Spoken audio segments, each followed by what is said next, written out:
Section 11 of Your Mind and How to Use It by William Walker Atkinson. Chapter 24. Primary Laws of Thought. In connection with this subject, we herewith call the attention of the student to the well-known primary laws of thought which have been recognized as valid from the time of the ancient Greek logicians. These laws are self-evident and are uncontradictable. They are axiomatic. Jevons says of them, "Students are seldom able to see at first their full meaning and importance. All arguments may be explained when these self-evident laws are granted, and it is not too much to say that the whole of logic will be plain to those who will constantly use these laws as their key. Here are the three primary laws of thought. 1. Law of identity. Whatever is, is. 2. Law of contradiction. Nothing can both be and not be. 3. Law of excluded middle. Everything must either be or not be. There is no middle course. 1. The first of these laws, called the law of identity, informs us that a thing is always itself, no matter under what guise or form it is perceived or may present itself. An animal is always a bird if it possesses the general characteristics of a bird, no matter whether it exhibits the minor characteristics of an eagle, a wren, a stork, or a humming-bird. In the same way, a whale is a mammal because it possesses the general characteristics of a mammal, notwithstanding that it swims in the water like a fish. Also, sweetness is always sweetness, whether manifested in sugar, honey, flowers, or products of coal tar. If a thing is that thing, then it is, and it cannot be logically claimed that it is not. 2. The second of these laws, called the law of contradiction, informs us that the same quality or class cannot be both affirmed and denied of a thing at the same time and place. A sparrow cannot be said to be both bird and not bird at the same time. Neither can sugar be said to be sweet and not sweet at the same time.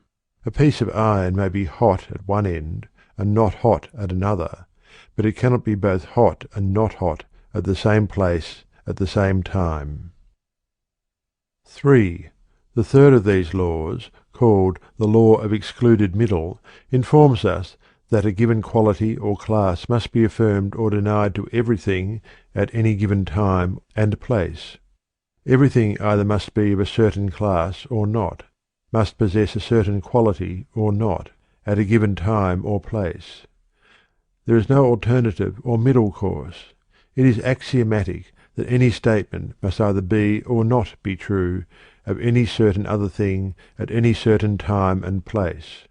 There is no escape from this. Anything either must be black or not black, a bird or not a bird, alive or not alive, at any certain time or place. There is nothing else that it can be. It cannot both be and not be at the same time and place, as we have seen. Therefore, it must either be or not be that which is asserted of it. The judgment must decide which alternative, but it has only two possible choices. But the student must not confuse opposite qualities or things with notness. A thing may be black or not black, but it need not be white to be not black, for blue is likewise not black, just as it is not white. The neglect of this fact frequently causes error. We must always affirm either the existence or non-existence of a quality in a thing. But this is far different from affirming or denying the existence of the opposite quality. Thus a thing may be not hard, and yet it does not follow that it is soft. It may be neither hard nor soft. Fallacious application. There exists what are known as fallacies of application of these primary laws. A fallacy is an unsound argument or conclusion. For instance, because a particular man is found to be a liar, it is fallacious to assume that all men are liars, for lying is a particular quality of the individual man, and not a general quality of the family of men.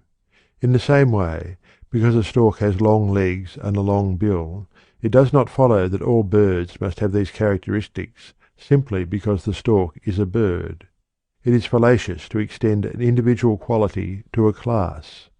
But it is sound judgment to assume that a class quality must be possessed by all individuals in that class. It is a far different proposition which asserts that some birds are black from that which asserts that all birds are black.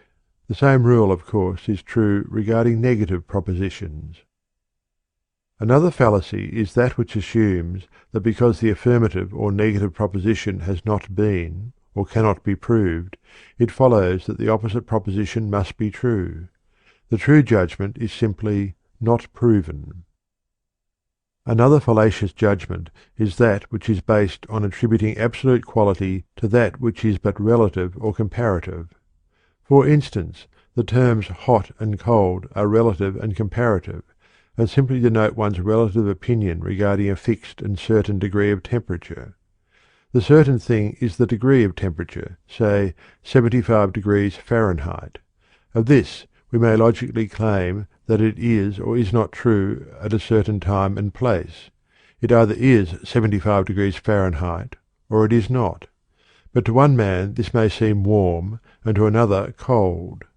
Both are right in their judgments, as far as their own relative feelings are concerned, but neither can claim absolutely that it is warm or cold. Therefore, it is a fallacy to ascribe absolute quality to a relative one.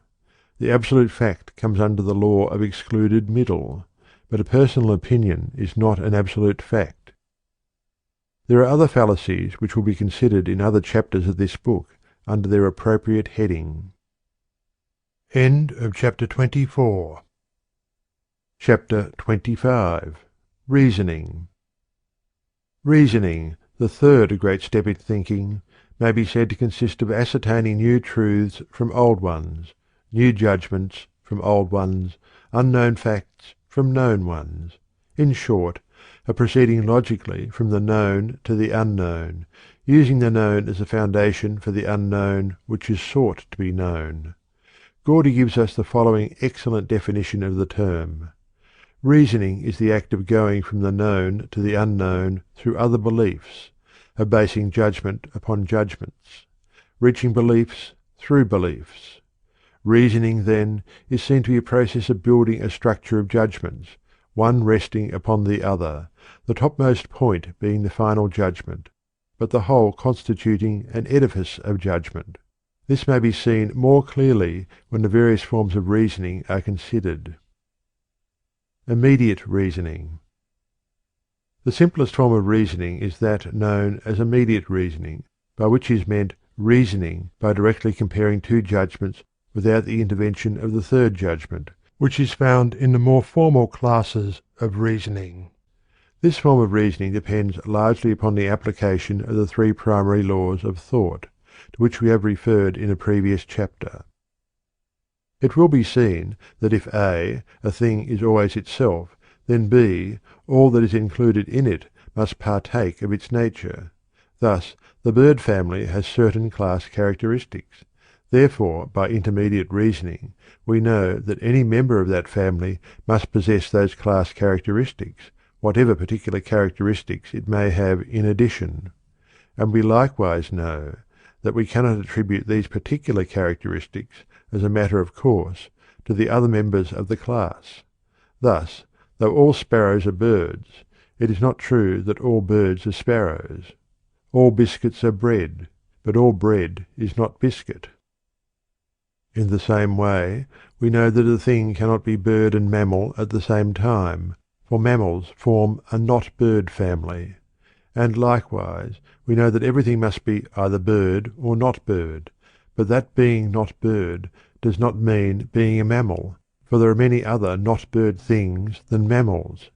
In this form of reasoning, distinction is always made between the universal or general class, which is expressed by the word all, and the particular or individual, which is expressed by the word some. Many persons fail to note this difference in their reasoning, and fallaciously reason, for instance, that because some swans are white, all swans must be so, which is a far different thing from reasoning that if all is so and so, then some must be so and so. Those who are interested in this subject are referred to some elementary textbook on logic, as the detailed consideration is too technical for consideration here. Reasoning by analogy. Reasoning by analogy is an elementary form of reasoning, and is a particular kind of reasoning employed by the majority of persons in ordinary thought. It is based upon the unconscious recognition by the human mind of the principle which is expressed by Jevons as, if two or more things resemble each other in many points, they will probably resemble each other in more points. The same authority says, reasoning by analogy differs only in degree from that type of reasoning called generalization. When many things resemble each other in a few properties, we argue about them by generalization.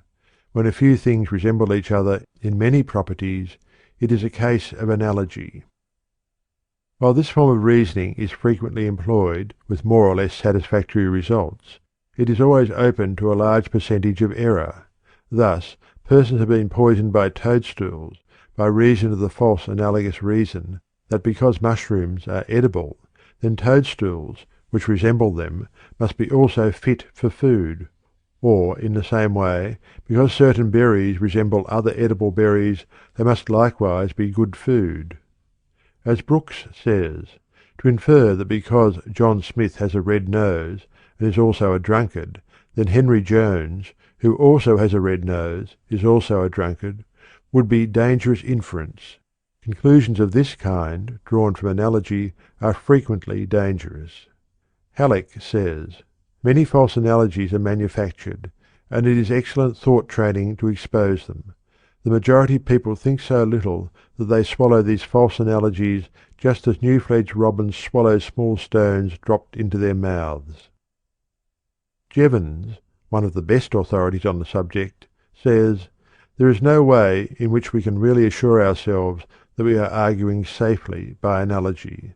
The only rule that can be given is this, that the more closely two things resemble each other, the more likely it is that they are the same in other respects, especially in points closely connected with those observed. In order to be clear about our conclusions, we ought, in fact, never to rest satisfied with mere analogy, but ought to try to discover the general laws governing the case. We find that reasoning by analogy is not to be depended upon, unless we make such an inquiry into the causes and laws of the things in question that we really employ inductive and deductive reasoning. Higher forms of reasoning. The two higher forms of reasoning are known respectively as 1. Inductive reasoning, or inference from particular facts to general laws, and 2. Deductive reasoning, or inference from general truths to particular truths. While the class distinction is made for the purpose of clear consideration, it must not be forgotten that the two forms of reasoning are generally found in combination. Thus, in inductive reasoning, many steps are taken by the aid of deductive reasoning, and likewise, before we can reason deductively from general truths to particular ones, we must have discovered the general truths by inductive reasoning from particular facts. Thus there is a unity in all reasoning processes, as there is in all mental operations. Inductive reasoning is a synthetical process, deductive reasoning an analytical one. In the first we combine and build up, in the latter we dissect and separate. End of chapter 25. Chapter 26. Inductive reasoning. Inductive reasoning is based upon the axiom, what is true of the many is true of the whole. This axiom is based upon man's belief in the uniformity of nature. Inductive reasoning is a mental ladder by which we climb from particular facts to general laws, but the ladder rests upon the belief that the universe is governed by law. The steps in inductive reasoning are as follows. 1. Observation, investigation, and examination of particular facts or things. If we wish to know the general characteristics of the bird family, we must first examine a sufficient number of birds of many kinds so as to discover the comparatively few general characteristics possessed by all of the bird family, as distinct from the particular characteristics possessed by only some of that family. The greater the number of individuals examined, the narrower becomes our list of the general qualities common to all.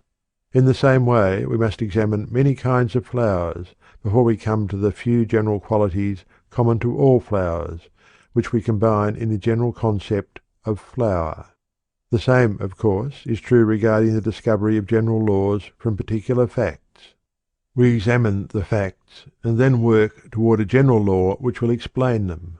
For instance, the law of gravitation was discovered by the observation and investigation of the fact that all objects are attracted to the earth. Further investigation revealed the fact that all material objects are attracted to each other. Then the general law was discovered, or rather, the hypothesis was advanced, was found to explain the facts, and was verified by further experiments and observation. 2. The second step in inductive reasoning is the making of an hypothesis. An hypothesis is a proposition or principle assumed as a possible explanation for a set or class of facts. It is regarded as a working theory, which must be examined and tested in connection with the facts before it is finally accepted. For instance, after the observation that a number of magnets attracted steel, it was found reasonable to advance the hypothesis that all magnets attract steel. In the same way was advanced the hypothesis that all birds are warm-blooded, winged, feathered, oviparous vertebrates. Subsequent observation and experiment established the hypothesis regarding the magnet and regarding the general qualities of the bird family. If a single magnet had been found which did not attract steel, then the hypothesis would have fallen. If a single bird had been discovered which was not warm-blooded, then that quality would have been stricken from the list of the necessary characteristics of all birds. A theory is merely an hypothesis which has been verified or established by continued and repeated observation, investigation, and experiment. Hypotheses and theories arise very generally from the subconscious assimilation of a number of particular facts and the conscious flashing of a great guess or a sacred suspicion of the truth into the conscious field of attention. The scientific imagination plays an important part in this process. There is, of course, a world of difference between a blind guess based upon insufficient data and a scientific guess resulting from the accumulation of a vast store of careful and accurate information. As Brooks says, the forming of an hypothesis requires a suggestive mind, a lively fancy, a philosophic imagination that catches a glimpse of the idea through the form, or sees the law standing behind the fact.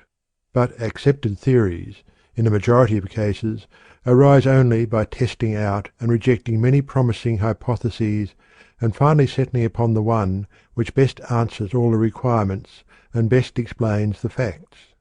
As an authority says, to try wrong guesses is with most persons the only way to hit upon right ones. 3.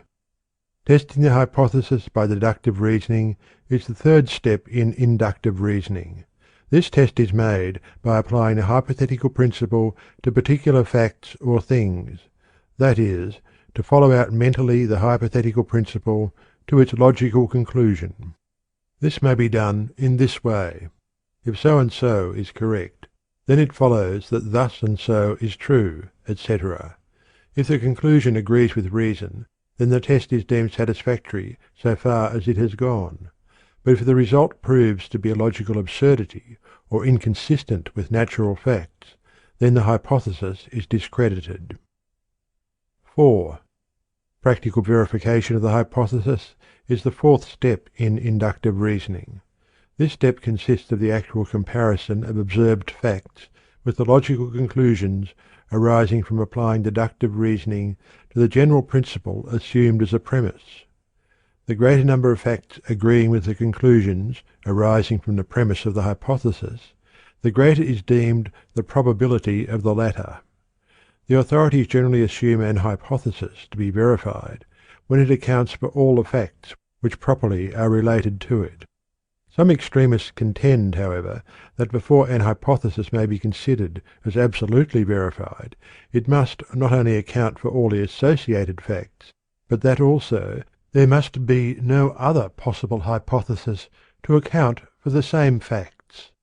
The facts referred to in this connection may be either (1) observed phenomena, or (2) the conclusions of deductive reasoning arising from the assumption of the hypothesis, or (3) the agreement between the observed facts and the logical conclusions.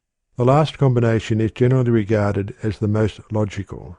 The verification of an hypothesis must be an all-around one, and there must be an agreement between the observed facts and the logical conclusions in the case. The hypothesis must fit the facts, and the facts must fit the hypothesis. The facts are the glass slipper of the Cinderella legend.